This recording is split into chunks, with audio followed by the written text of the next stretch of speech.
Welcome to the Lighthouse Experiment, a Freedom Center Church podcast.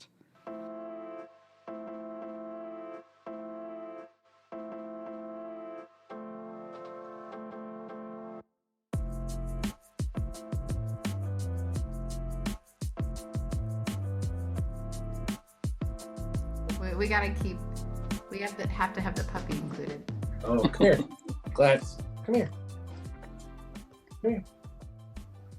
Yeah. Oh, can you see her? I saw her nose for a second, but that's fine. Hold on. Gladys, wait. Hi, puppy. Yeah, there she goes. There we go. That's awesome. Yeah, So good. well. All right. Are we ready? Anything else? Okie doke. Well, Mm. welcome back to the Lighthouse Experiment Podcast. This week, we're so grateful to have Eric back from MMR. Thank you, sir, for being back with us.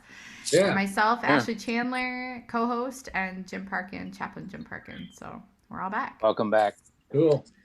Yeah, you are the second all time. We have one nurse friend of ours and it was like the same thing happened. We did an episode, we were talking, then we went offline and she was sharing more stuff. And I was like, wait, this is too good. So we got to have you back on. Yeah. So Yeah, because I think we intended on talking about mental health. right. And somehow, I don't know what. We didn't even go there. Yeah. We Well, didn't even touch on it. Mm-mm. We didn't even touch on it. So, yeah, I'd like to talk a little bit about that. And Yeah. So it's funny too. I'm gonna jump right into this because a friend of mine, my neighbor, is a Genesis doctor. She's like in the Ascension group, and we're working on currently. We're trying to put together this mental health task force, and we're, it's like a lot of gathering information and a lot of talking to, our coworkers and stuff like that. So they had an incident that I actually responded to at Genesis where one of the residents attempted to take his own life. He cut his brachial artery with a scalpel. By the time I got to him, he was shunting, which actually that means there's no blood pumping to the extremities. It was all going to the core. I don't know the outcome. We got him to Genesis because we were right on campus there. Anyway, so she gets this like text message or like Facebook Messenger thing that essentially said, as you know, residents kill themselves frequently. And I didn't even get past that. I was like, well, that's harsh language. yeah. And she was really like bugged by it. I was like, and kind of asked us like, how do you guys in your world approach it? I was like, well, what I do is I'll post a picture or write something and say, this world's better with you in it. And then give people the information, like the 988 number, or like hit me on Messenger. But it's never like, hey, you're a doc and you're probably going to kill yourself and you should look into that. Because there was like, if I read it right, there was like no information given. Gosh. Yeah. That's like really no way to approach that. So Yeah, that's hard. That's difficult.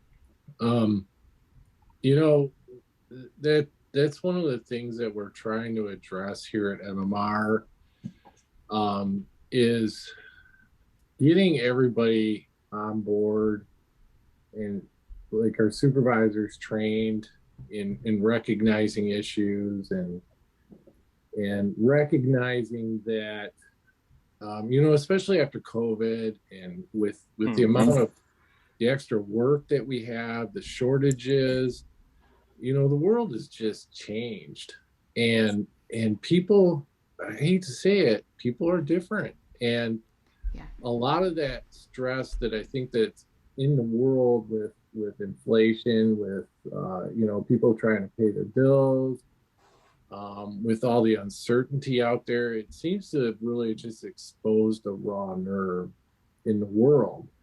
And I don't think our people are immune from it. In fact, they're exposed to it all the time. right. And I think that it affects a lot of our people. And up until now, well, in the past couple of years, we haven't been really good at recognizing what's going on in people's heads and some of the things, the challenges that they're facing. And it's not always, Jim, it's not always the work. It's not always that bad call, you know. Right. The bad call can be a trigger, but, you know, underneath they're having a problem in a relationship. They have problems with the kids. Maybe they're not paying bills, whatever it is. You know, a lot of those things can pile up, and we have to recognize that it's not just the call. It's not just the environment. You know, there's a lot of things going on. And, you know, since Lori and I have been here, we've seen a lot of that where people just don't have the service that they need. Because I think that although work's not the only thing, I think it's a contributor. And as an employer, I think we owe it to our folks to recognize those things and try to help them out. And so that's the idea behind the mental health task force here at MMR, is that, you know, we're not experts. You know, we can go out and sign everybody up for an EAP program and get them some counseling and all that, but it's more than that. You know, it's just recognizing it, because I think a lot of people have issues that we don't even see. You know, and I use myself as an example sometimes, because I have depression and I've had it for about 20 years now, at least that I know of. But it's something that I've had to deal with quite a bit. And so I understand where people are coming from, and I know what it does to my life. Right. And so it's important for me to try to address those issues and make sure that we get people help when we can, and make it affordable as well. And access, as you know, I think access is the biggest problem everywhere. You know this from the patients that we transport. People are spending days to weeks in hospital ERs waiting for placement, waiting for treatment. Right. You know, it's all broke. You know, everything is broke, and now we're in a situation where we have to take care of all these people, but we're also patients too. Right. And we have to think about that and try to keep everybody as strong as possible and willing to get help when they need it. And sometimes people don't even recognize they need it. And we need people that have a keen eye, that are willing to step in and say, hey, do you need some help? You know, that kind of stuff. Yeah, that's for sure. It's weird too, right? Because so for me, I've never struggled with depression. I just recently figured out that between the military and the fire service and EMS, like more than half of my life has been spent in service, you know. So there's things that I'll when people are laying out, I'll see online, they're laying out symptoms of post-traumatic stress. And I'm like, well, yep, I do that. I have that. Yep. Insomnia sometimes, that too.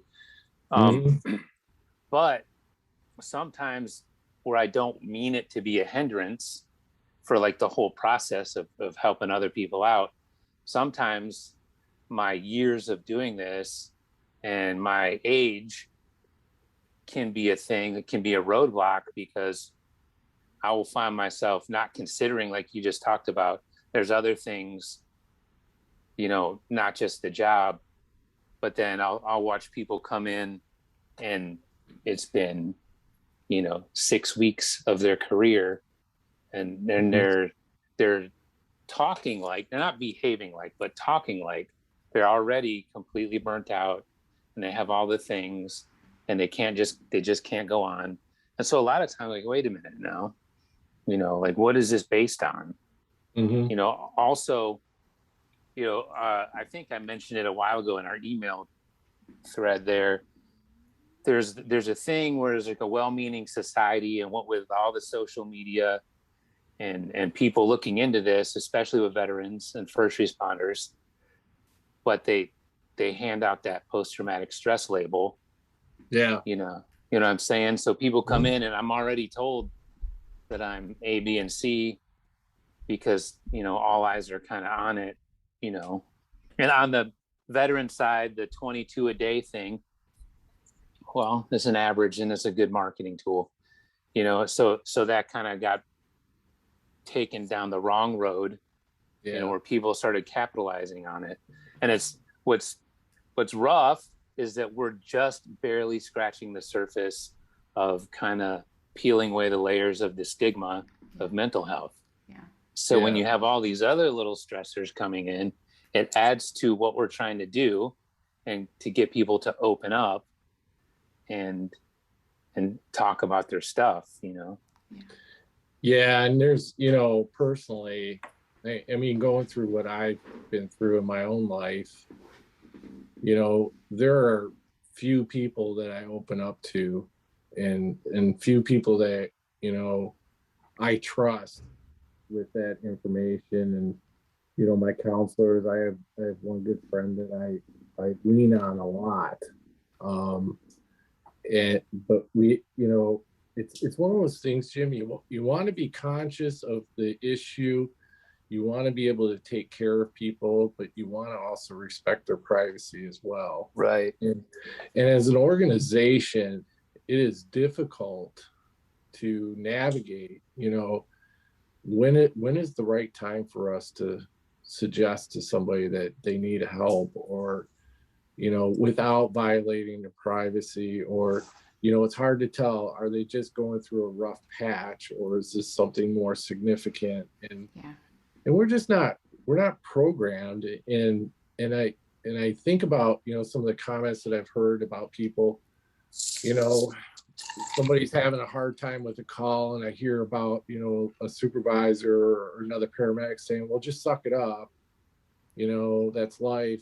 Take it, go on. That's tough, whatever. It's your job, that kind of stuff.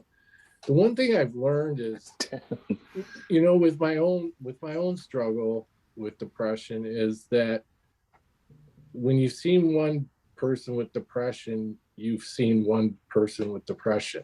Right. Nobody is the same. You kind of brought up your list of the PTSD and all that, and I've done that before on, when I'm trying to figure out what was going on.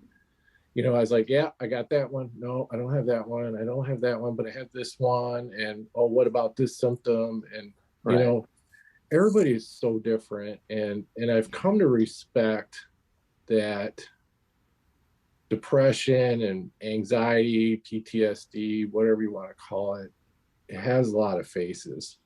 Right. And it has a lot of symptoms, and they're not all the same. And the severity is different. The treatment's different. What works for me doesn't work for Jim. It's a hard thing to deal with. It's really hard. And my own life, it's, I'll just go ahead and give you the kind of as brief of a story as I can about, what's happened to me. And I started seeing things in my own life. I've been a paramedic for 30 years, so I've seen a lot of stuff, and I've dealt with a lot of bad scenes. I've seen kids beaten. I've seen, people burned. I've seen everything. Never really bothered me. I never thought it did. Sure, I would get upset, if I had like a child abuse case or something like that. Mm-hmm. It was upsetting, like I was mad, but I didn't take it home. I didn't dwell on things. I always thought I was just one of those people that, I can go do this. It's all cool. But then I had a time in my life, it was in 2001. It was right after 9/11. It was October 6th of 2001. And my wife had been complaining of a headache for a couple of weeks. And we were taking her to the doc, and the doc was like going back and forth. Oh, it's muscle and all this other stuff.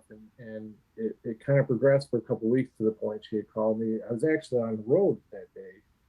And she said, this headache is not going away. I don't know what to do. I said, well, call my sister, have her take you up to St. Mary's ECC.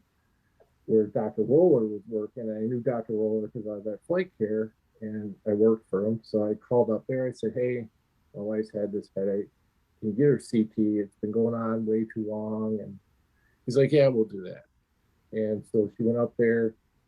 She got a CT, and I was getting off shift, and I went up to ECC, and I went in there, and he kind of pulled me aside and he said, hey, I got to show you something.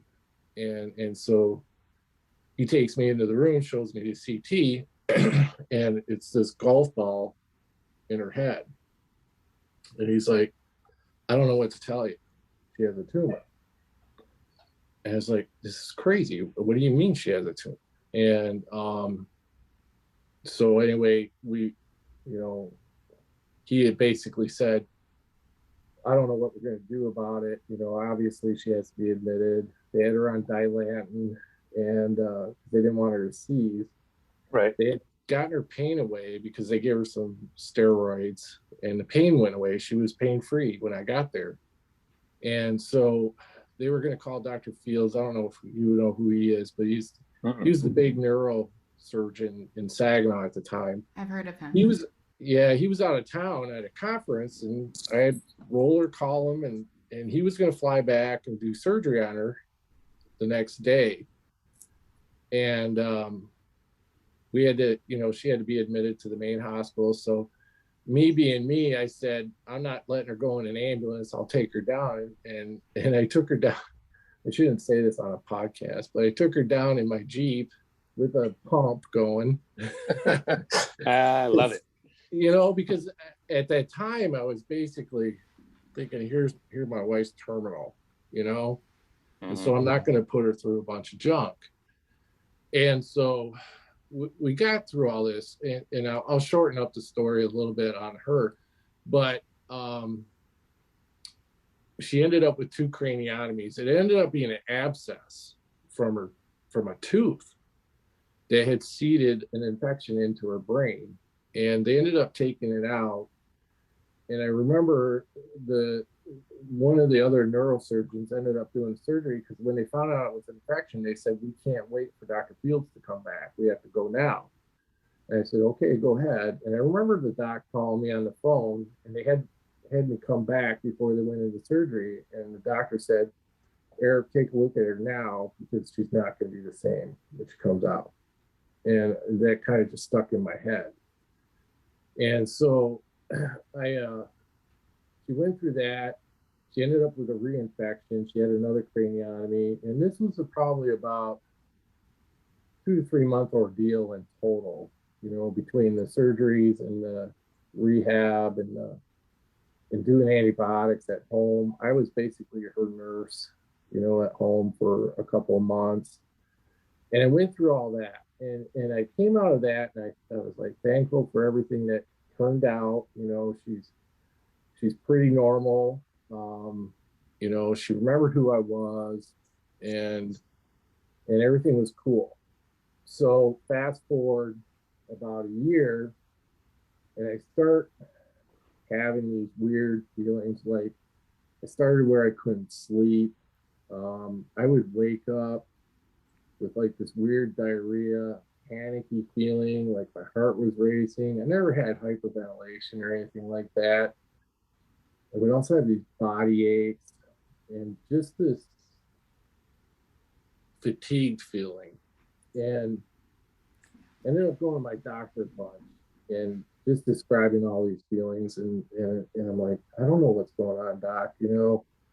I can function, but man, I'm a wreck all the time. And visited my family physician probably 10 times with all this stuff. And finally got around to, he started checking me for like adrenal tumors and everything. I ended up with like a full thoracic and abdominal MRI looking for something. All these symptoms were all over the place. Mm-hmm. And during that time, I felt like I was depressed, but I had all these physical symptoms. And I remember being at the doc one time, and he's like, Eric, let's just go back through all this, and we explained all this stuff. And he kind of sat back and was like, I wonder if you have depression. And I'm like, what are you talking about? I'm not depressed. Everything's cool. And he said, Eric, really think about what you've been through here recently and all this other stuff. And so he said, let's try some Prozac, see how that goes.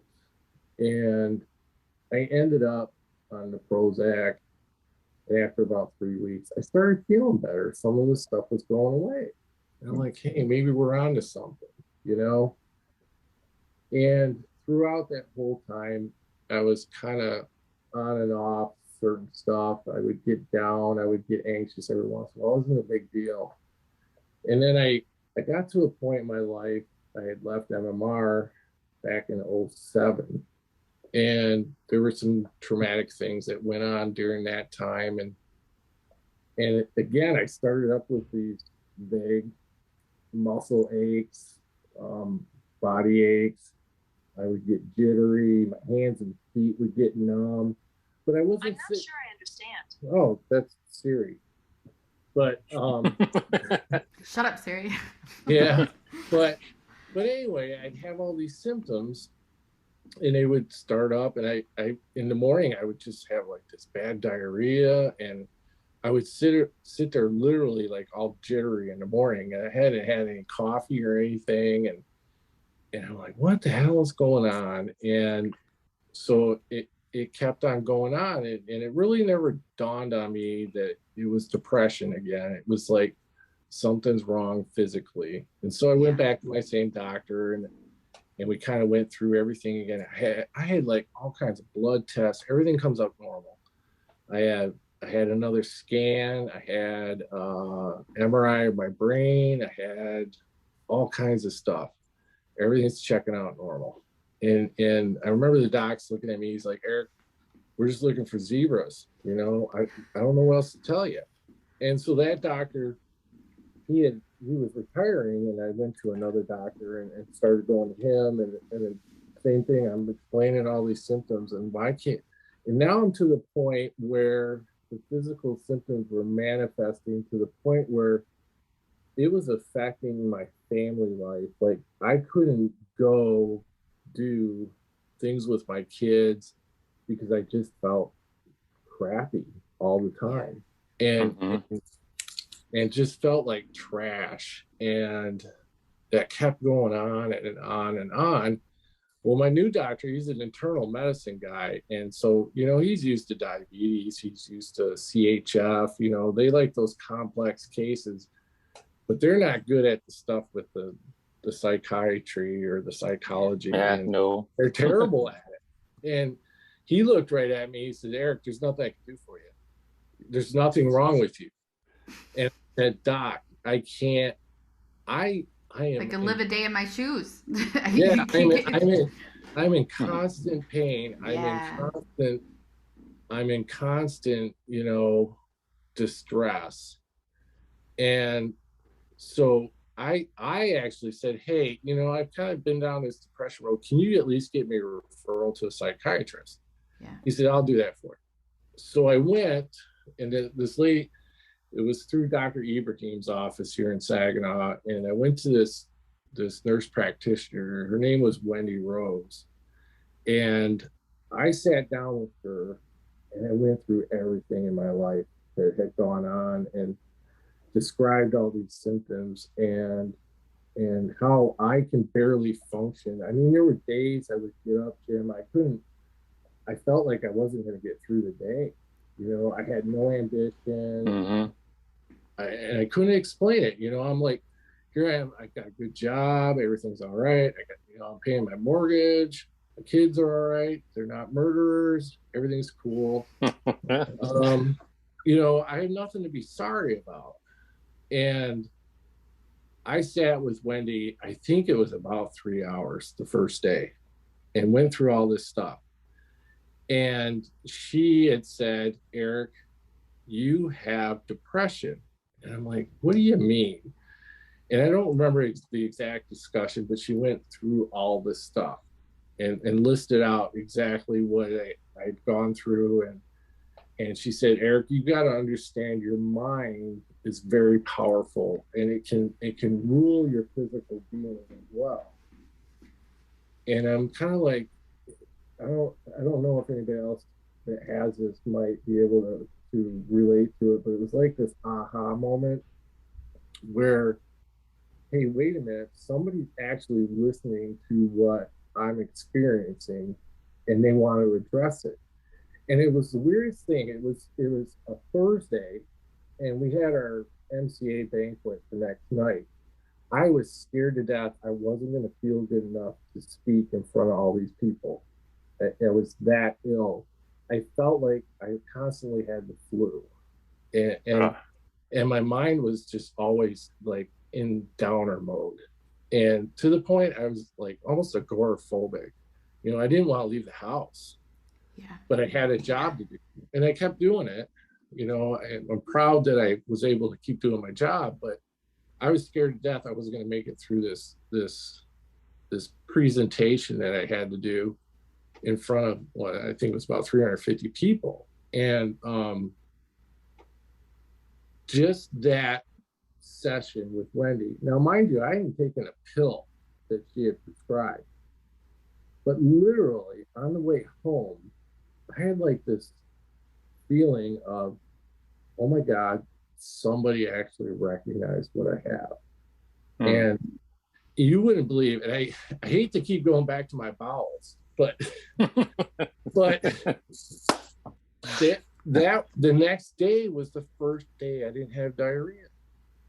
And again, I hadn't started any real pills, but just somebody saying, I think there's something else going on, and looking at me and saying, Eric, we can do something with this. The fact that there was some recognition and some hope, that was half the battle right there. Right. And I couldn't believe how much better I felt Friday morning.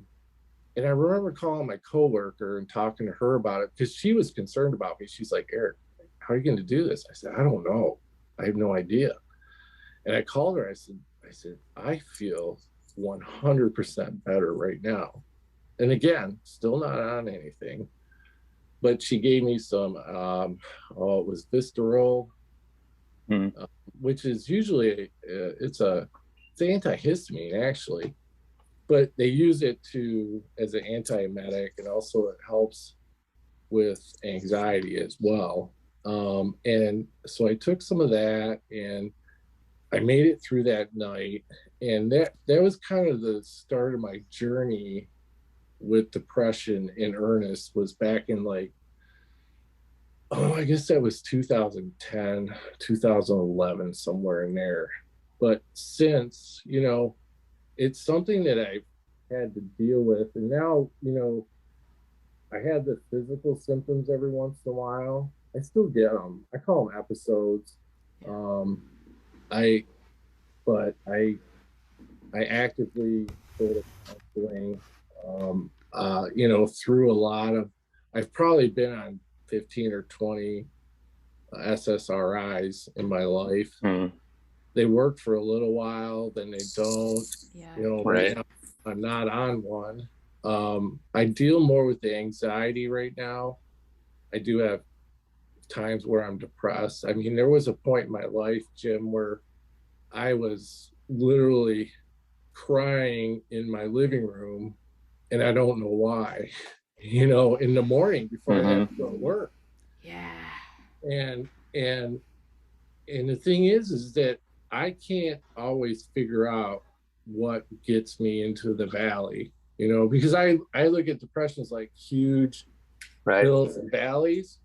And, you know, through my treatment and through my counseling, I'm able to make them smaller hills and valleys. And as long as I can be like little waves instead of big waves, that's a triumph to me, because there have been times that I've been in the valley mentally, in 2 times in my life, specifically where, you know, I hate to say it, but I was suicidal, you know, where there was one time specifically I was glad I wasn't a gun owner, because I was at a point in my life, and I can't rationalize it because, frankly, I'm a smart guy. I think I'm fairly normal, but there was a point in my life where I had a trigger, and it made me think, I don't want to be here anymore. I don't want to do this anymore. I'm tired of being sick. I'm tired of feeling like crap. And in my head, not that I wanted to kill myself so much, but I was tired of dragging my family down with me, because of all the accommodation that had to be made for me on a daily basis because of my depression, because of my anxiety, the things that I was missing out on, and all that stuff. And really in the end, what stopped me was the thought of making it even worse on them, And so I've had 2 specific times in my life where I got to that point. The one time I was able to get myself out of it, thankfully. And then the other time, I had my friend that literally I say saved me because I was at a point where I thought, there's no sense in being here. It's not good. It's not going to get any better. But, luckily,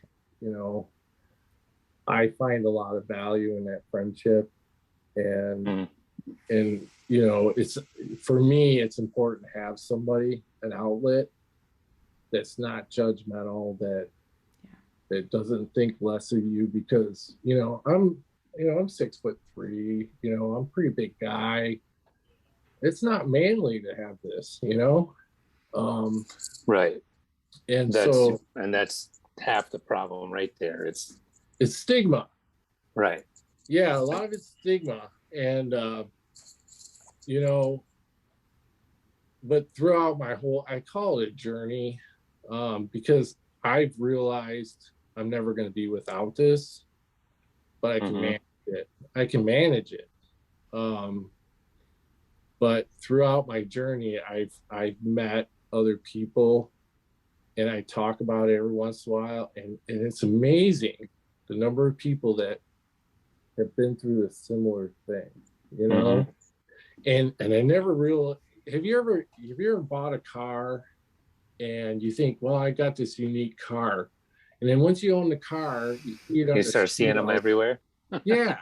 Yes. That's the way depression is. It's like all of a sudden, because I'm experiencing this, I'm finding all these other people all over the place. Right. And you start to share some of these stories, and again, I am just amazed at what the human brain can do to your body. Yeah. And it's powerful. I mean, how does my brain make me have muscle aches? How does my brain, I can understand why you want to throw up all the time or why you get diarrhea, but how does this all happen? Because, I do have anxiety as well, but I don't have textbook anxiety, and when I have my anxiety that I call episodes, they're kind of weird because I'll have a trigger, a stressor, like one day, and it's not for a week that I start feeling the physical symptoms of it, the exhaustion, the fatigue, the achiness, the jitteriness. I don't sit there, I've never hyperventilated, I get a little tachycardic, but it's just, that's why I say nobody's the same, Right. But I have this new respect because I've been down this road for the people that I take care of that have it, and I've realized that nobody's the same.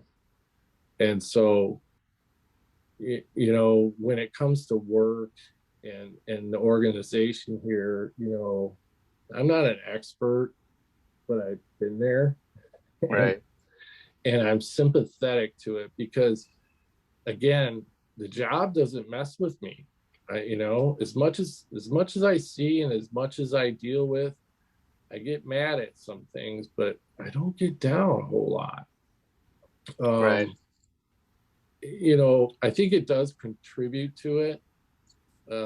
But I really don't think it's all of it. I don't know how else to explain it, but so it's important for me, and I think it's important for our organization to make sure that we provide the outlet, because I think a lot of people need that aha moment that I had. Right.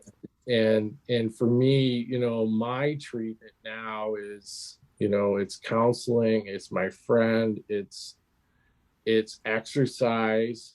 I've learned that the endorphins you get from exercise, yes, sir, they're valuable. They're extremely valuable. Right. Being open and honest about what I deal with helps me a lot. I consider talks like this to be therapeutic. I know when I start getting depression, my treatment is to keep my mind busy. Right. To the point, like if I'm on the road, I'm taking all the calls, and I look at my partner, I'm like, you know what? I need to take this call. And they're like, yeah, it's not your turn or whatever. I'm like, no, I need to take this call, because I need my mind to focus. Right. And I always say, the people that know about what I have, my family, my friends, the ones that I know real well, and they understand what I go through, I tell them I'm getting dark.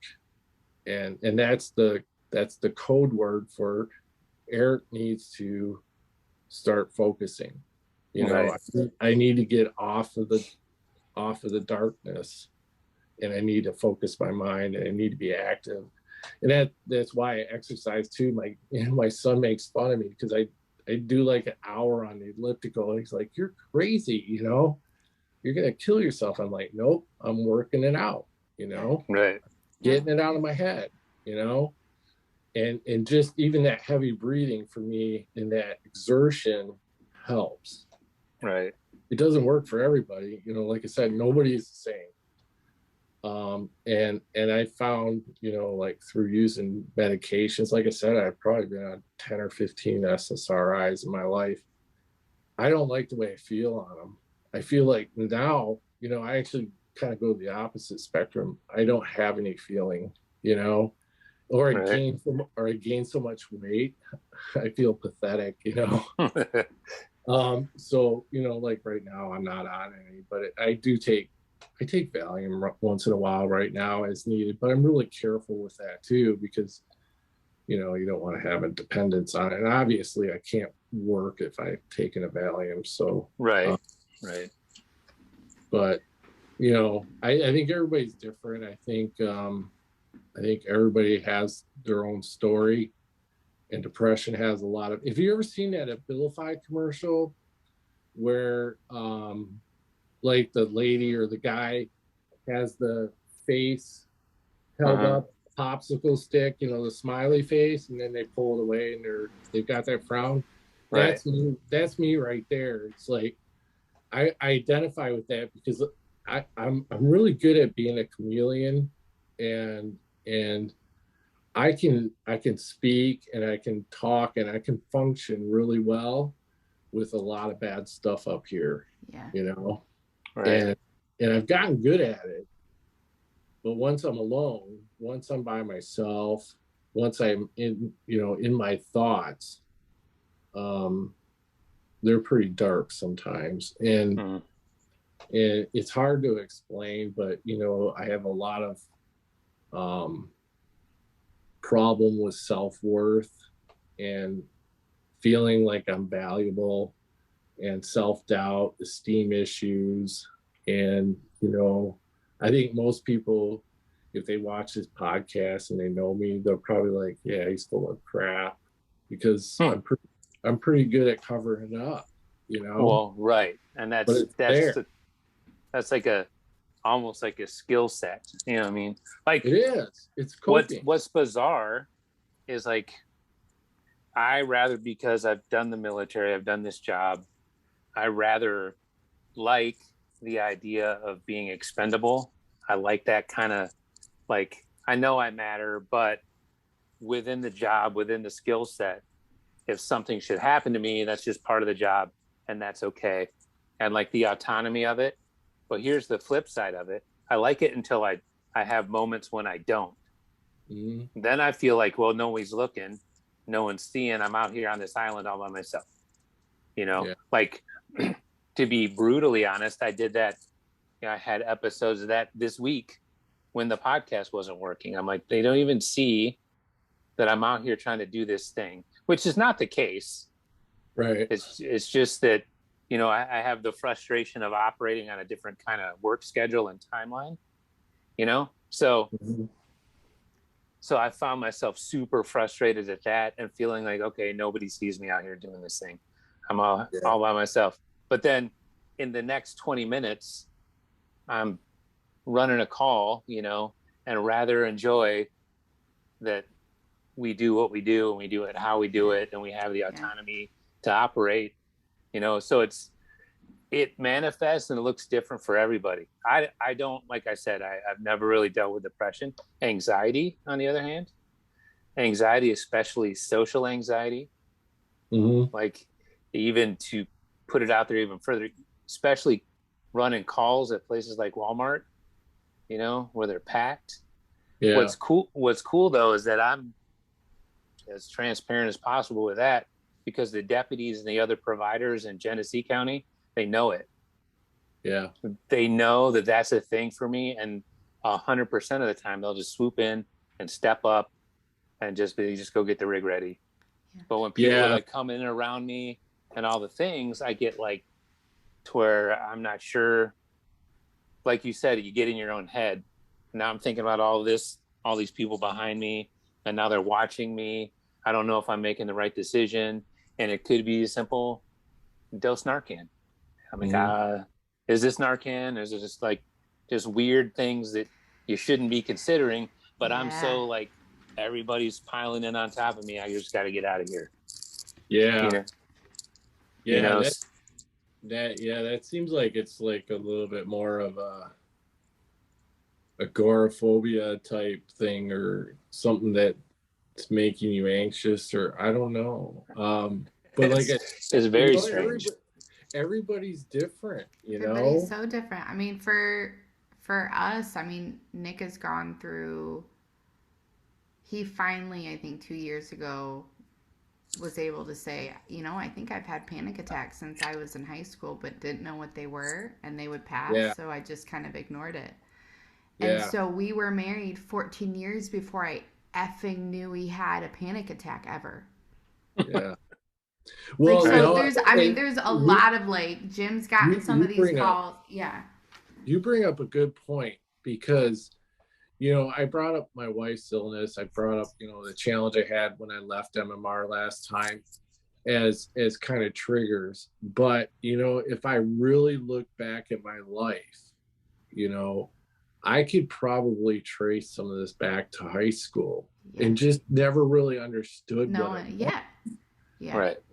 And not knowing, I like what you said in the beginning of, I don't even know how to connect it at this point. Yeah. So I'm so good at just pushing through and doing what I need to do. Like, my brain has learned a ton of great information on how to, like, do what I need to do and function. That now at this point, I don't even know, now the hundreds and thousands of things that I've seen and experienced, what is what now at this point. Yeah. But my brain does. My brain does. Well, that's, you know, that's kind of one of the things that I've always dealt with. And when I, you know, my one counselor that I trusted, I don't see her anymore. She moved on to another job, but I really got along with her. And I have one of those brains. I'm really analytical. You know, I'm always looking for a cause and effect, or I'm looking for something. And I spent a lot of time in my treatment trying to figure out what my triggers were, because I thought, you know, logically, if I can avoid a trigger, then I'm going to be better. And what I found, and I kind of talked about it earlier, is when I do have a trigger, I don't always recognize it while it's happening. Yeah. But then I have my episodes a week later, it's usually like 5 to 7 days afterwards, I start feeling like crap. And I've been able through all this to kind of start to see, oh, yep, that was my trigger. You know, that was that really shitty day. I'm sorry, I don't mean to be, where that was a really crappy day. I had a lot of stress, and you know, I get through it at the time. Yeah, because you need to. It's like a delayed response. Yeah, it's like you're almost in fight or flight. And you know what? I think in some of those cases, that's important. You know, I mean, I was talking with a friend of mine whose daughter was on the highway. They're driving to a wedding. Somebody cuts them off. They had to do, you know, and the daughter is driving. And she told her, we can cry about this later, but you can't break down right now going 70 miles an hour on the highway. You know, so I think that there's legitimate circumstances where in this moment I need to function and I need to get through. But something that we've been trying to work through for us is, but I can still have permission to feel that and sit in that for a moment and take care of it. But I'm not going to live there. Like, I'm not going to live there, but I'm going to figure, and we're trying to build our capacity because life is going to do that. Like, we had a ton of stuff happen all within a short time. And for me, I just kind of figured all the traumatic stuff I experienced was like all done and behind me. Like, I figured if I lived my life a certain way, I was pretty much kind of golden at this point. And I didn't expect that life would just kind of keep. And so there's so much that we can't control. And there's so much we can't avoid and we probably shouldn't avoid.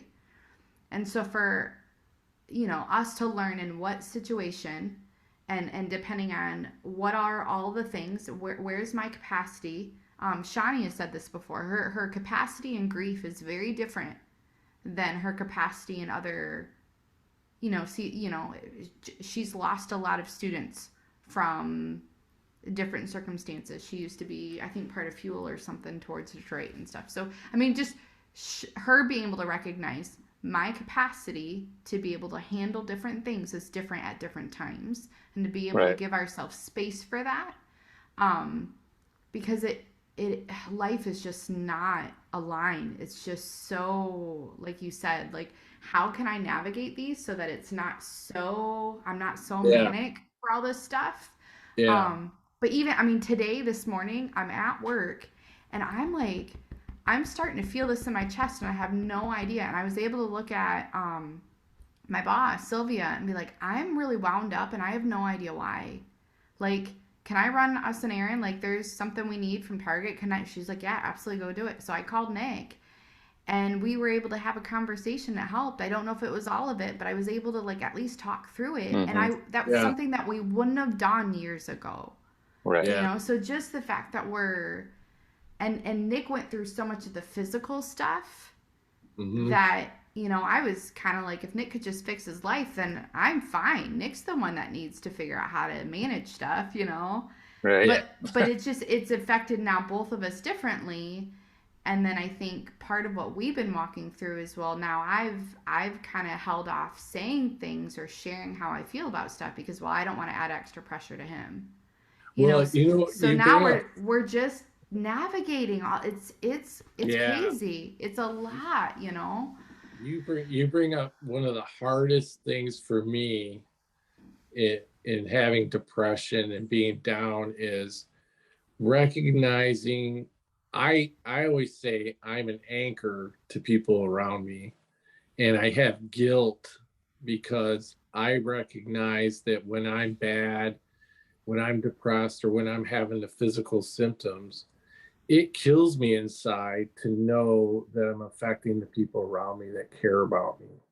Yeah. And that's the hardest part about depression for me is that it's funny because I can think rationally in my head, Eric, why are you down?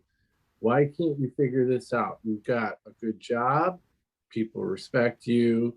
You're a good person. You try hard. You know, I should be okay. I can say that in my head, but I'm still depressed and I can't get out of it. And the worst part is that I know it affects the people that I care about.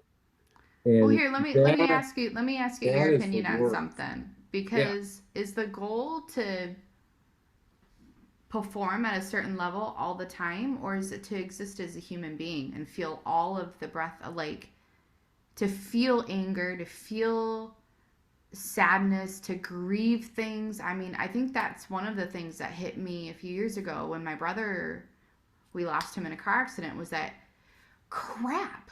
Like, if I live any breath of life, like, this isn't going to be the first rodeo. Like, this isn't going to be the first time that my heart's going to get ripped out of my chest going through stuff like this. And during that time, going through a season where, like, I wasn't as available emotionally, physically to my kids, to my son that was only 9 months old at the time. You know, so there's all this stuff. Like, the goal that I'm trying, like, that's part of it, is that I don't think that the expectation should be, well, you can never feel any of that stuff. It's, well, what do I do with it when I do? Like, what are my resources? Who is my community? Who are those people that we are? There's, you know, the Bible talks about 2 is better than 1. Like, woe to the one that doesn't have one, because when he falls down, not if he falls down, but when he falls down, he has no one to pick him up. Like, we all get moments to fall apart. We all get that. But for some reason, I don't want to ever be the one that's going to fall short and not be there for everybody in my life. Yeah, I think that for me, that is the hardest part about it, is that I feel like I can't be the person that I should be for the people around me. And really, when I think about my depression, it's, you know, in my head, I'm thinking, I can handle this. I'll be okay. But what am I doing to everybody else around me? That's the part that always hurts me. And it gives me so much guilt. You know, I think about my son, because my son, he's the youngest. My 2 older daughters are quite a bit older than him. And he grew up with me having this. And it tears my heart to think about the number of times that I had to bow out of going to his school for a conference or something else. You know, I was fortunate enough to feel well enough to, like, be his coach for a long time in football and all that. But I would have these points where I was, like, so down that I'm like, I'm sorry, I can't do this with you. For me, that was always the hardest part about it, is that not only does it affect me, but it affects everybody around me. Because we're in relationship with other people.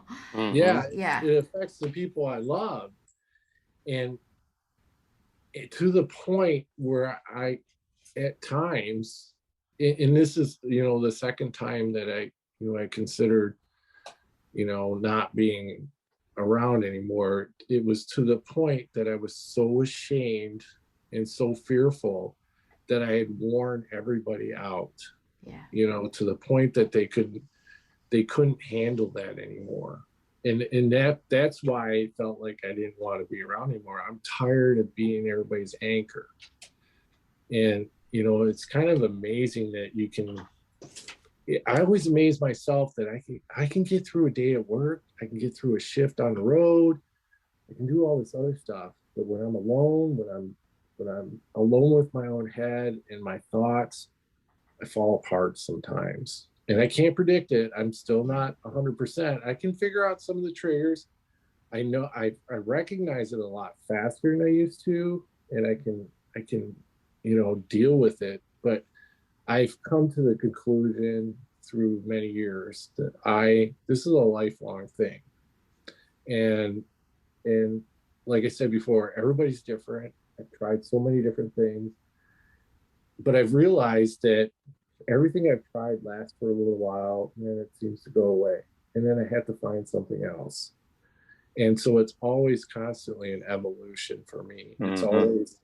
It's always a lot of reflection and looking back and being able to be critical of yourself and things around you, to be able to deal with it. And like I said, it's about taking mountains and making them hills, taking valleys and making them dips. You know, it's just trying to even it out. And if I can just kind of keep it even, I'm going to be good, you know. But I'm fortunate, I think, and I, I had a long time ago when I was at work at MMR, one of our people had committed suicide, and we found out because he didn't show up for work. And I remember being back in that time and thinking, what the hell is this guy doing? Why did he do that? That pisses me off. Suicide's a selfish act and all this other stuff. And, I mean, you can even go to, when you talk theology and religion, it's frowned upon to do suicide and all this. I get mad. But I'll tell you what, until you've been there, you don't know what these people are thinking. Because I'm here to tell you, like, when I've had those thoughts, when I got really dark in that place, you're not thinking of like that. You're not thinking about, everybody else. For me personally, I was trying to remove the pain from everybody else. It wasn't about trying to remove the pain from me, but again, I'm the anchor. I'm the one I'm making everybody else miserable. So why do I want to be here? So I've changed my tune over the years, because I don't know, Jim, have you ever been there and you kind of like, you get that call for somebody that's suicidal and all that, and you're kind of like, that's BS. They're not suicidal. They're looking for attention or whatever. I've changed my tune, Yeah, same here. I used to be that way. And then I had a gentleman, he was a veteran, and he had been up to Saginaw. Saginaw's got a VA, right? I don't think. Yeah, it is. He had been to Saginaw. No, we got him. He might have been in Lansing or in Grand Rapids or something, because the accident he had was on 69. And he kind of was just ahead of Miller Road or just west of Miller. He went off. He tried to drive off into the there's a fence there and a bunch of wood line. But he had drank like a gallon of Jack Daniels between Grand Rapids and Flint, and they had that's where he was. And it was, honestly, he was the first dude that was like something clicked, and like I believe him. I believe he's in a place right now. And then and what really struck me is that we're riding in a rig, and I had trauma shears hanging from like by all our trauma gear, and he was looking at him, and I kept seeing him look. And then all I did was ask him, what branch were you in? Yeah. And then I asked him something that I've had just in the minimal training I've had, is I didn't ask him what was wrong with him. I asked him what happened over there. And then the next thing the guy says is, I'm not going to kill myself in your ambulance because you've showed me respect. Yeah. And then I was, of course, like, well, I appreciate it. So, but then we got him to one of the local ERs, and it didn't go that way. Now he was we put him in, my partner and I insert him into a different situation. And it was a group of people that their mind was still back with everybody who says this is just looking for attention. He's intoxicated. He's just a drunk. And then that didn't play out so well for them. And then he ends up being, restrained and makes matters worse and all this other stuff. So I think like the big message here is just to this is how I'm going to, the analogy that I use is, have you ever been to I think it used to be called Sears Tower, but you can go in Chicago. Yeah. And you can walk out in the glass and look, you're safe. Willis Tower now. Yeah. Yep. But you look down the thing. And so the analogy I have is, I have personally never been to that headspace, but I completely understand how someone could get there. Yeah. Like I understand 100% why a veteran will, what we say is, take a walk out in the woods, because that's typically what they do. They go off grid, and they go far, far away, and they end themselves. But I understand how the mind gets there. Yeah. I understand how the mind can get in a place where it holds the body into depression and those things, you know. I think that in our field, we have a problem with all like the micro traumas, not the big stuff. It's late calls. It's, you know, it's just all the little, as what an employee feels like, just nitpicky little dumb, I got to work this day and the last crew didn't put electrodes. They didn't restock electrodes. Well, who cares? It's just electrodes, but it's just one little micro stressor. Yeah. And it piles and piles and piles. I agree with you because, you know, with my depression, that person that doesn't leave the electrodes in there destroys me. You know, it's like sometimes I can't figure out what's going to push me over the edge. You know, sometimes it's the littlest, stupidest things that you just, any rational person in my mind, and I say that with respect to everybody because, you know, I don't know what rational is anymore sometimes, but, you know, what I consider to be an average person, this would slide off of them. But why am I getting mad because somebody didn't wash a truck? Or why am I getting depressed? Why am I sad because this little ADB thing happened? You know, and what you're bringing up, Jim, is a good point. Is that I think it's a lot of times it's little stuff, and it just happens to be the last straw. Yeah. You know, and you don't always see it coming. At least for me, I don't always see it coming. And it can be the littlest thing that puts you over the edge. And you know, I'm guilty. I've had those times where I'm like, you don't really want to kill yourself, because if you want to kill yourself, you do this or that. You know, in my head, I'm thinking, I don't say that to patients. I've never said that. But, you know, I think, you're just looking for attention or whatever. I'm not comfortable with that thought anymore. You know, after being through this, I'll tell you that if I ever did do something like that, you're not going to find me for a while. I'm going to make sure, but, and I don't mean to be coy about it, but,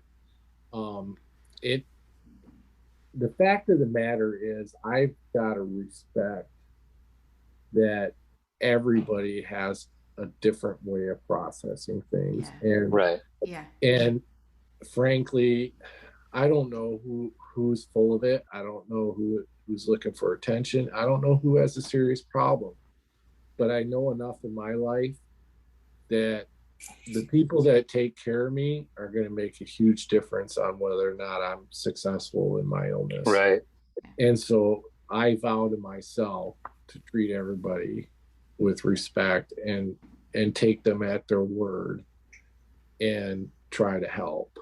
You know, if you want to, if you're feeling that way, I get it. I'm not going to question it, you know, right? Because I understand now through my life that everybody's different, and and there's varying degrees everywhere. And I am not the judge and the jury on that. You know, I have my experience. I'm willing to talk about it, but mine isn't the same as yours. You know, right? And I think it's important to have that small circle, right? Like, I was just thinking about this just now, but a couple of weeks ago we were talking on one of the episodes, and I was telling Ashley here how I realized that, like, I replace the last bad thing with the next bad thing. Like when it comes to like heavy calls or something like that. And then after the episode, I didn't ever tell you this. I was like, when I say that out loud, it's really a dangerous way to handle that. So I have a tight little group of veteran guys. So I laid that out for them. Like, does this sound like a smart plan? You know, and they were like, no, because that's not what really is happening. Is this other stuff is still going to be in this, you know, this box for later, and it's going to creep up when you least expect it. You know, it sounded really good in my mind when I said it, but it's just, I think what we have to do is like what you've done here. You know, you've come here and laid out that you deal with depression. I think to be bold enough to do the job we do, we also have to be bold enough to say, hey, this is kind of where I struggle. And then if we're going to be leaders in this and help people out, help the younger ones coming up, I think blowing it off or trying to figure out, rather than just taking people serious, erring on the fact that they're could be telling the truth.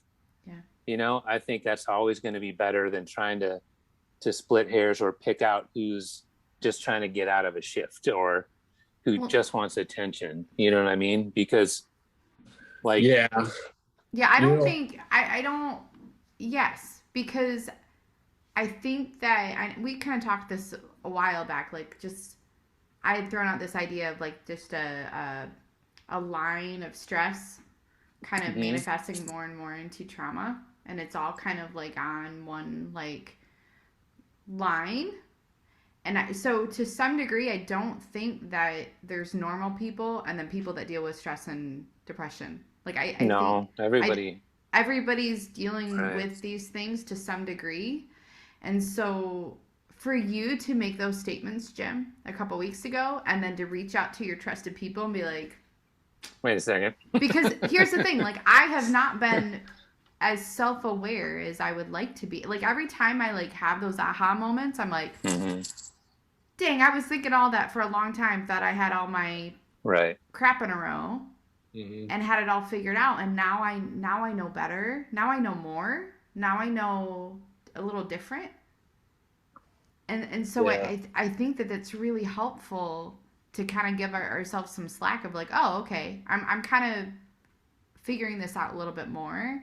And it's not, I just kind of applaud you for that, Jim, because I feel like that's been like my whole life of the stuff that we're walking through. I mean, Nick's walking through, I'm walking through. I feel like I walked in a whole nother door of my house and there's all this stuff here that like I think I always knew was there, but then didn't really know either. Like completely, like it's weird to describe. And so now I just feel more connected with myself in a way that I didn't have that capacity before. And so so kind of in the very beginning, you were talking about being able to kind of see some signs in people, being able to kind of be aware of what people are kind of going through or what some of these things are, because I've had Nick look at me at some points over the last few years now that he's kind of walked through his journey of like, I see you're doing this. I don't want you to walk down some of the paths that I did. Please consider this and this and this. And I think that I've had thoughts of why can't I do this? Why can't I handle this? Why can't, like some of the things that you were saying, like in my own experiences, like I feel like I should handle this stressor at work. I feel like I should handle this stressor with this family member or friend really well, and I'm not. I don't know why I can't handle this. And so just a lot of kind of cutting myself some slack of there's some stressful things that I'm very emotionally attached to on how I see myself in these circumstances, giving myself my own voice, being able to give other people permission to feel, give them space to feel what they're going through, giving them a voice. Like there's things that I don't take offense to that I would have years ago, because I'm like, oh, okay, maybe it didn't come across perfect, but they just gave me a lot of information on what's going on with them. Let me take a minute to think about that and then give them information instead of being like, well, you're doing this and you're doing that. So there's a lot. And so when we're talking about other people, I think that it's easy, for myself personally, to be like, I'm functioning pretty well. I don't really need any help. You know, I call my friends when I'm mad or pissed or, you know, or I go for a run when I need to. But I think that there's been times where I've let stuff go way too long, and it's taken me a long time to try to like work that out more than but I didn't always know what I needed.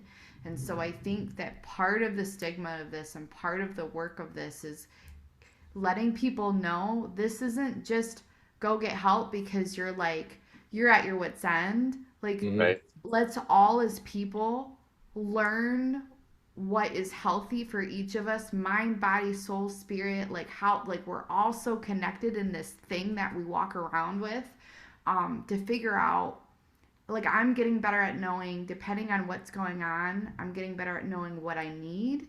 And that's something I couldn't have done 10 years ago, 5 years ago. And that's stuff that Nick is starting to be able to do. Like a few months ago, he laid down in the bedroom. He kind of disappeared. It was kind of a weird time of what we were doing in the house for him to go like disappear. And it was more than just a couple minutes. So he wasn't just getting something. And I walked in there and he was laying down and I could tell he wasn't feeling great. And I said, how you doing? What's going on? And he's like, I'm having some anxiety. I'm like, okay. Like, and he was able to at least tell me, and I was at least able to, okay, what do you need? What, you know, and it wasn't a big, he didn't feel like he needed to hide it. I didn't feel like I need to get all pissed and worked up. And we were like collaborating with it. And it was just, some of those things seem so small, but they're so huge. And so I just want people to know, like, all these, like, learning, like the brain is so crazy to learn how to use resource, like all this stuff is crazy. And I just applaud people to like learn more about themselves, learn more about what works for them, what resources work, like all this stuff. And it doesn't have to be like you're at your wit's end. It just means like, man, I'm super stressed all the time, or I want to do this aspect of my life better. I can do that. Like I can do it. And there's people around me that love me and will be there for me, and I can take one step at a time. So yeah, I think that's probably for me the most important thing is that, you know, I'm when I'm down and I'm depressed or I'm having an episode, I have some things that are like tells. I don't look at people straight in the eye. Yeah. I get to the point where I look away, and like my one friend's like, you're not looking at me. Yeah. Are you okay? And it's taken me a long time to say, no, I'm not right now. And what you brought up about Nick laying in the bed and you just recognizing that he's there and he can say, yeah, I'm having an anxiety right now. And to have just the respect's not the understanding that, okay, this is one of those times and we've dealt with this before and now you know what to do. That is something that is so valuable in somebody's mind that has this, that has, you know, these issues, is just to have a little bit of compassion and an understanding and to be conscious of what's happening. Because again, for me, it's like, I don't want to be the anchor. I don't want to be the guy who won't do anything. This hurts me a lot. And just to have that understanding, you know, I've had times in my life where people are just like, why are you so crabby? You know, or why you look like you're down? Turn that frown upside down. What are you all stressed out about? What are you stressed about? Tells me that, I get pissed, you know. It's like, I can't turn this off. You know, in my head, I'm like, I wish I could turn this off. Trust me. But to have somebody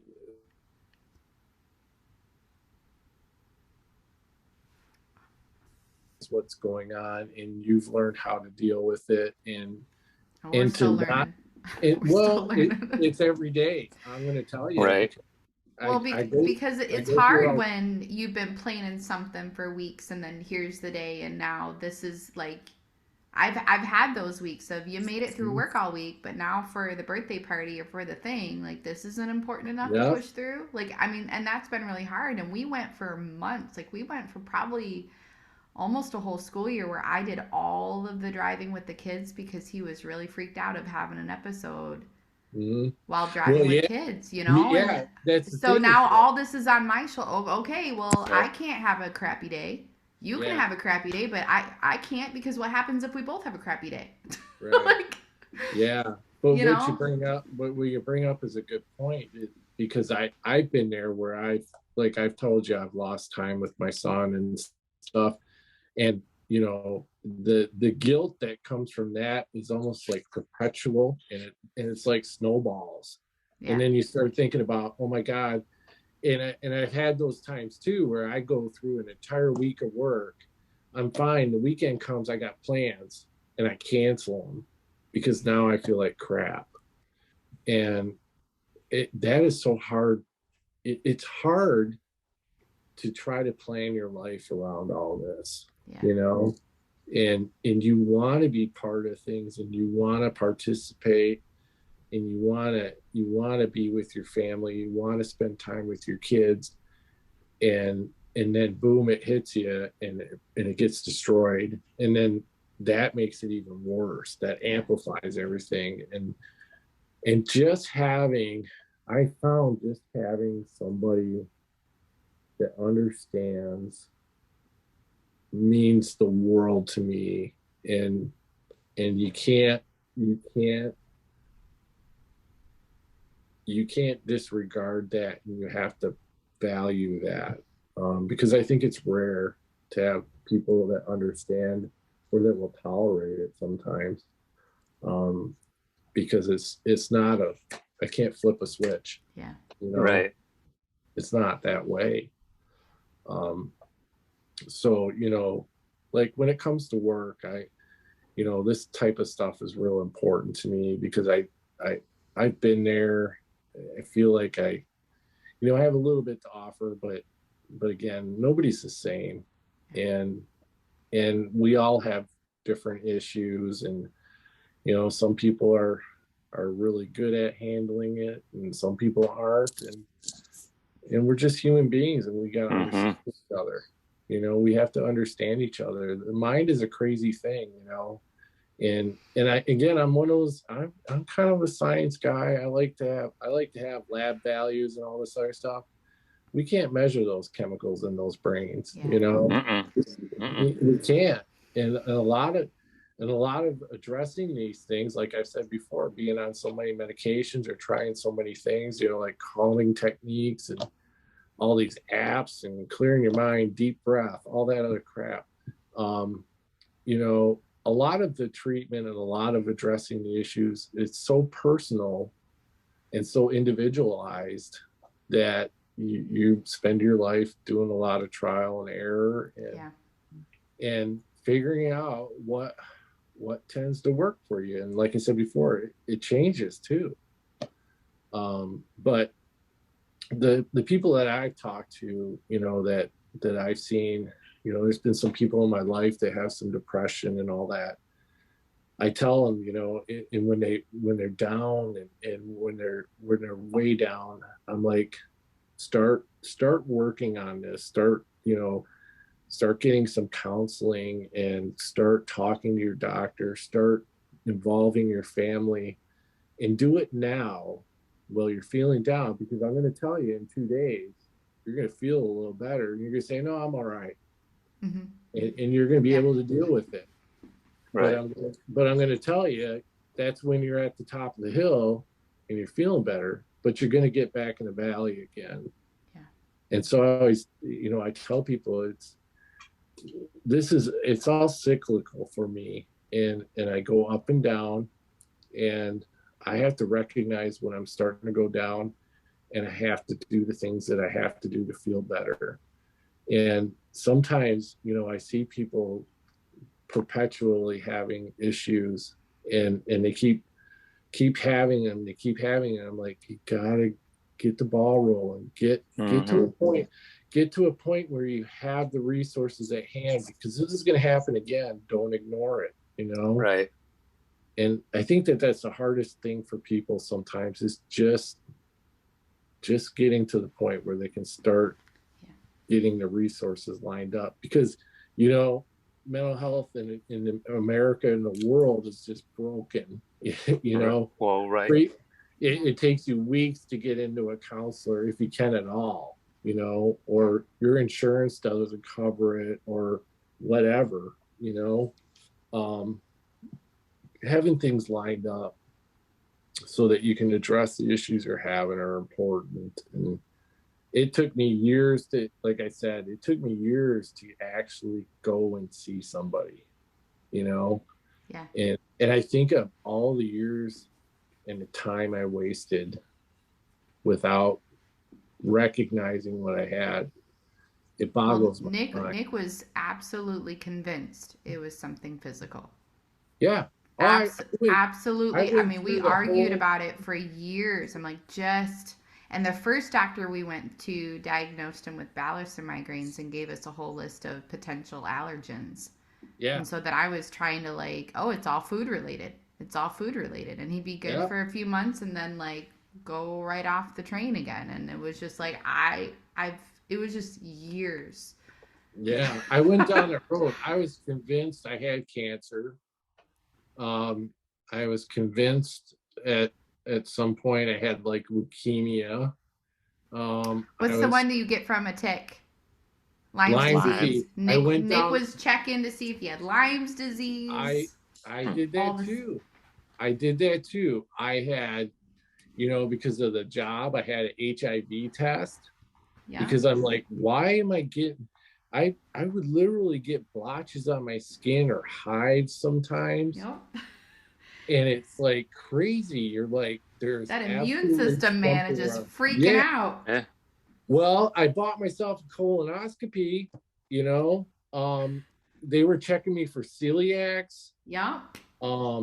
You wouldn't believe, Blue Cross hates my guts.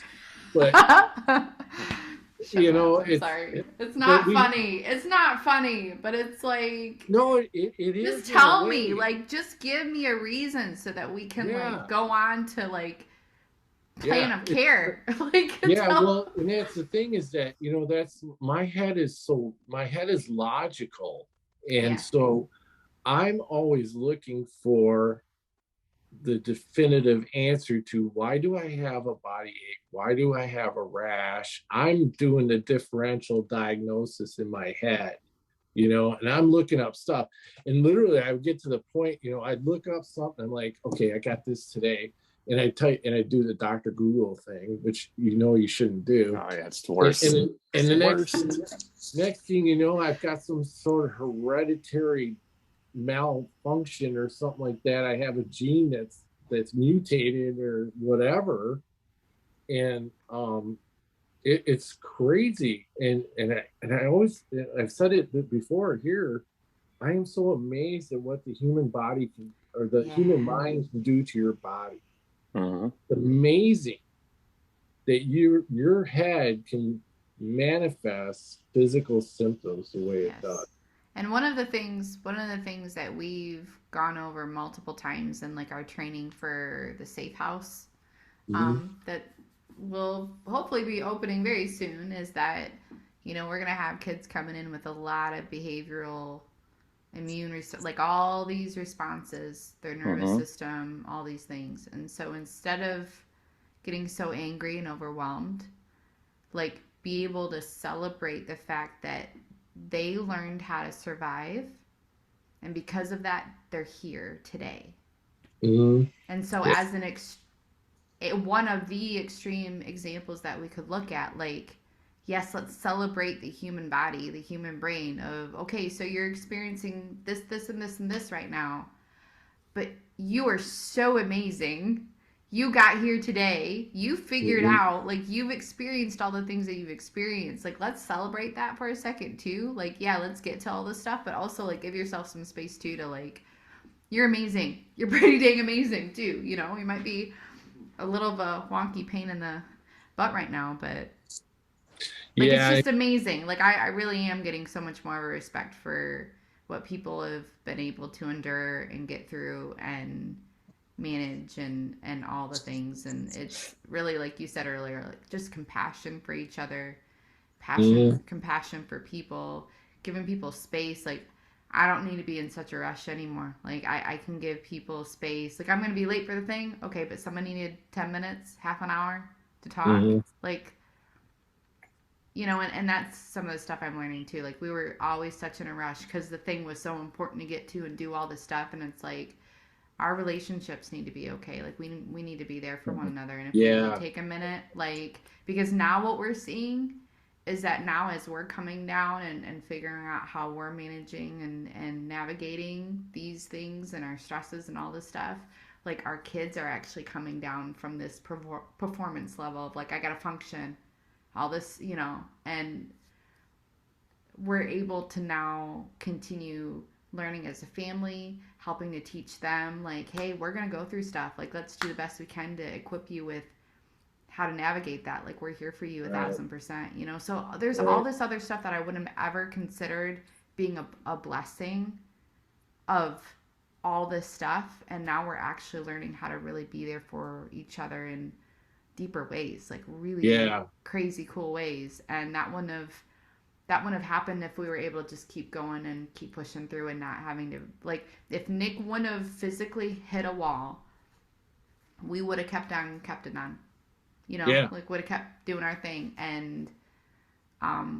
it wouldn't have been good for us long term. It wouldn't have been good for our kids long term. And so there's just been a lot of really good stuff, even though it's been really, I mean, it's been hard. Yeah. I like what you're saying about, you know, celebrating the good things and being able to endure some things, because I think, you know, for people like me, it's easy to forget the accomplishments that you've had and being able to deal with things. And then the other thing I would say too is that one of the greatest things that I experience throughout this depression is when I'm with somebody else and they're having a hard time and I can help them in some way.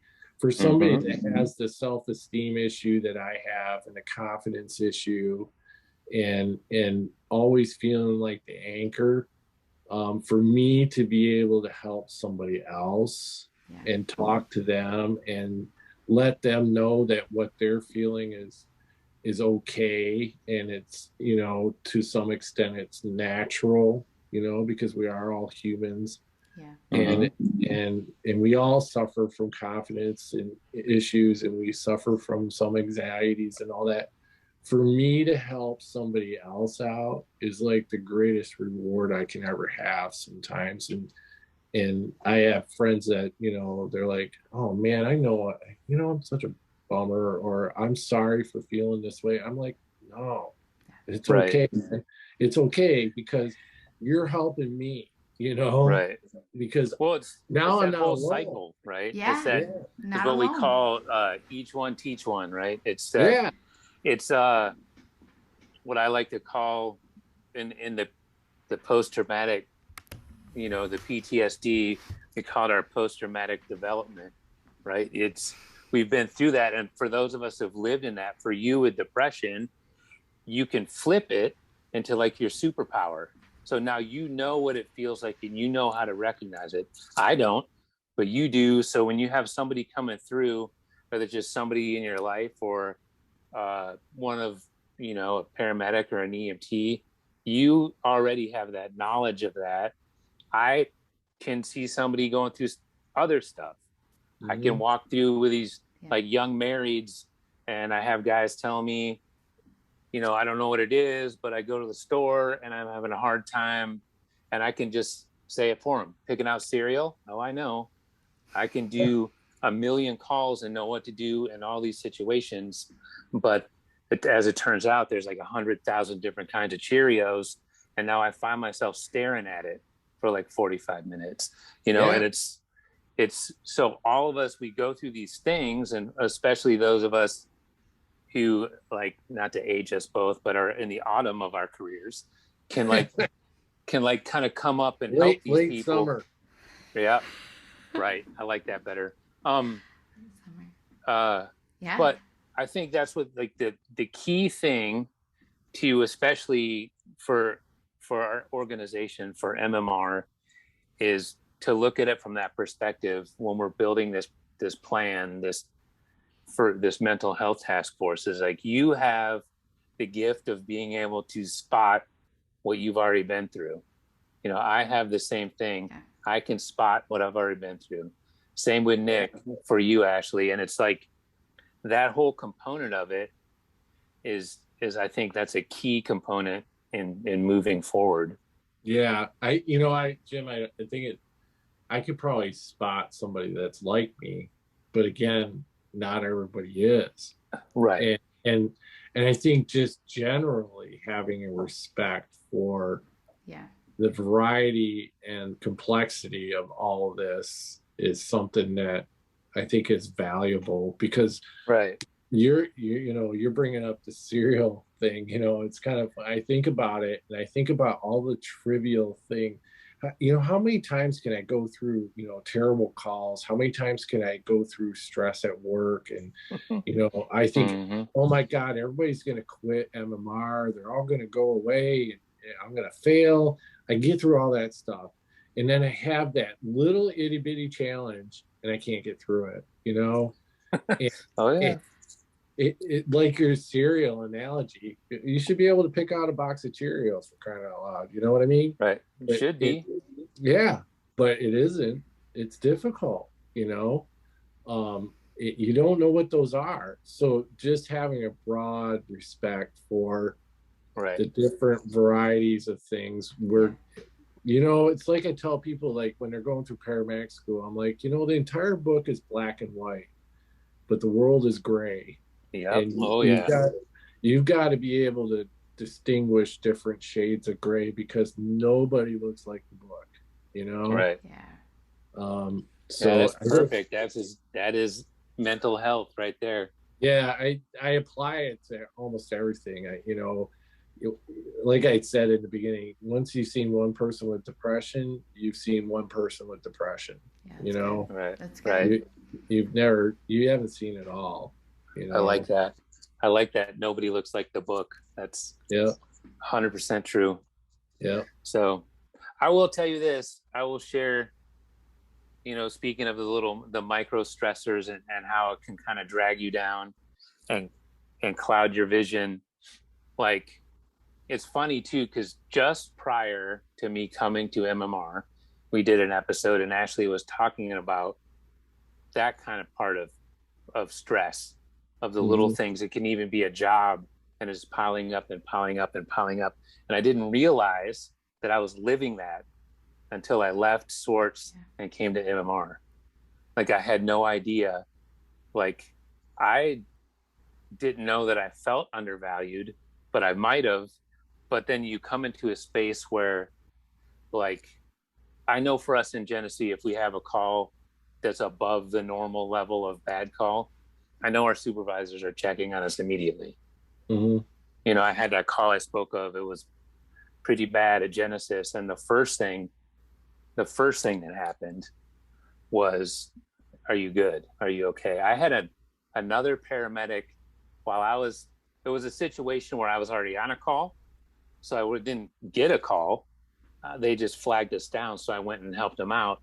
So now I got to come back, and I'm still pretty new, and I'm not quite sure how to get off the one so MedCom can give me another one. So now I can chart this one. So I'm trying to navigate that. And another one of our medics came through and helped my brand new EMT sort out what she just saw and cleaned the rig. That's the culture. Really? That's awesome. Like, she didn't have to do that. She was on her own call. That's awesome. But like, they're back there cleaning the rig, getting everything back reset for the next call, while my supervisors helped me figure out how to get off this to get this, so I can, and it's just, those are the things that create a healthy work environment and, a place where people want to come be paramedics. And know that they're not alone.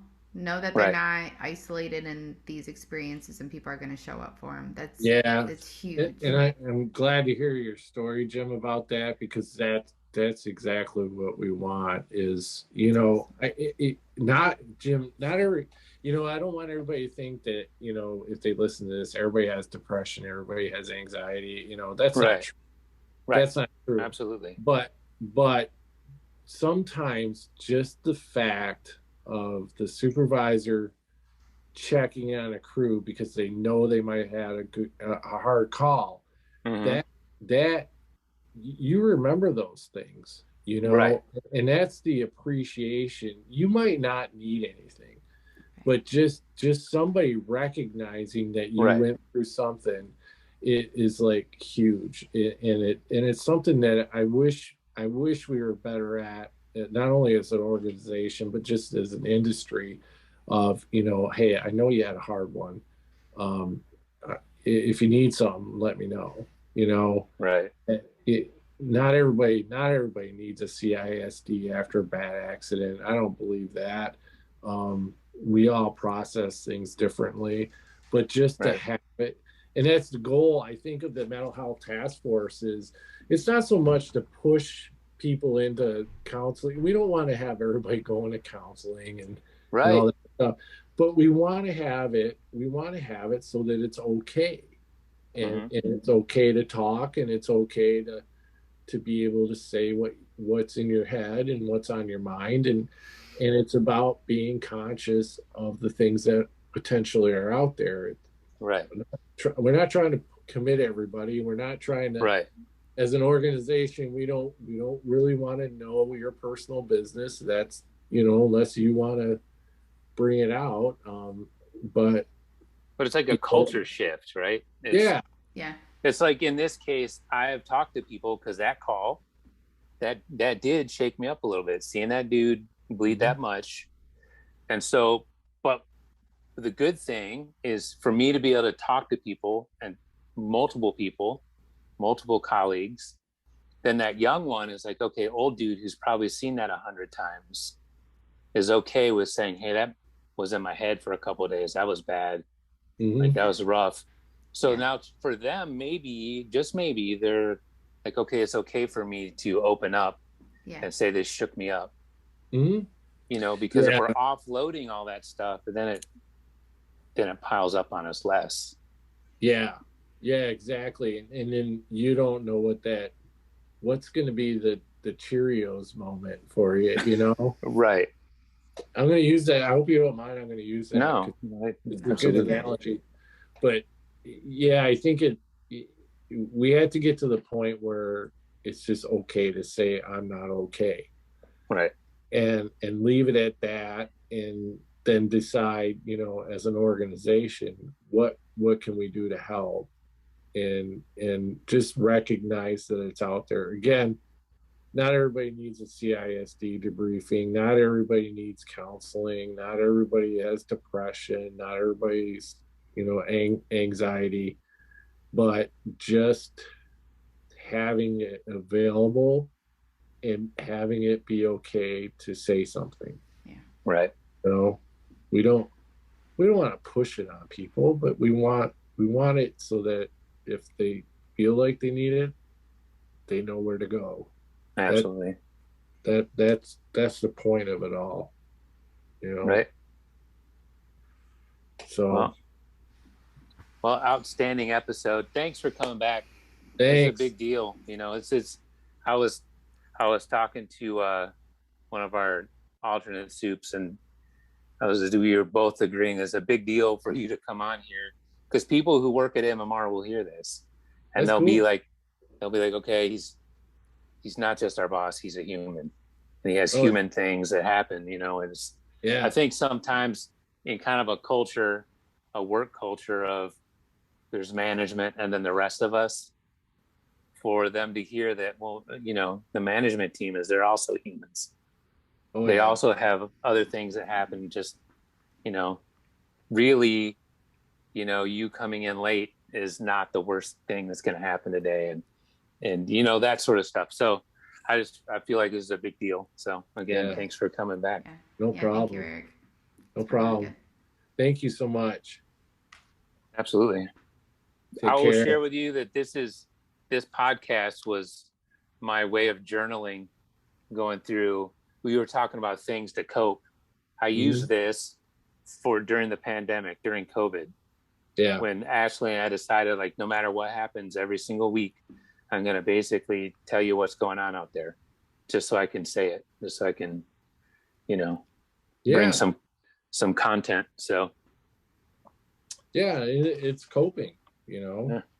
It's there, for me, talking about what I went through or what I do go through, that's part of coping. It's part of, absolutely, my treatment. And, like I said, it's, for me, I'm tired of being the anchor. I'm tired of being the one that's down. If I can get in my head and say, you know what, maybe somebody else is having the same problem, then it's worth it to me. Yeah. Yeah. Yeah, absolutely. Yeah, because we're never the only ones. No. You know, no. it's like I said before, I'm so amazed at it's like buying a new car. You see it all over the road. Then I am so amazed at the number of people I've run into, that I've talked to, and I open up every once in a while, and they'll be like, "Man, I had the same thing," or that's a lot. That sounds similar, but I have this or that, and you don't realize how many people deal with things, Right. Yeah. So. Yeah. Well, all right. All right. I got to be back at 7:30. Yeah, I got an early one too. So. All right. Thanks again for coming on. Take care, guys. See ya. Okay, bye. Bye. You have to do the outro, though. I know. Oh, okay. That was good. That was so good. All right. These are a couple long episodes, dude, but it's all right. Yeah, but these aren't short conversations, so. No, it's big. This is really good. I'm really grateful that Eric be that transparent and have a really important conversation. Absolutely. Well, all right. Thank you to our listeners. Thank you, Freedom Center Church and Kingdom Builders, for having our back and taking good care of us, for your love and support. See you next time.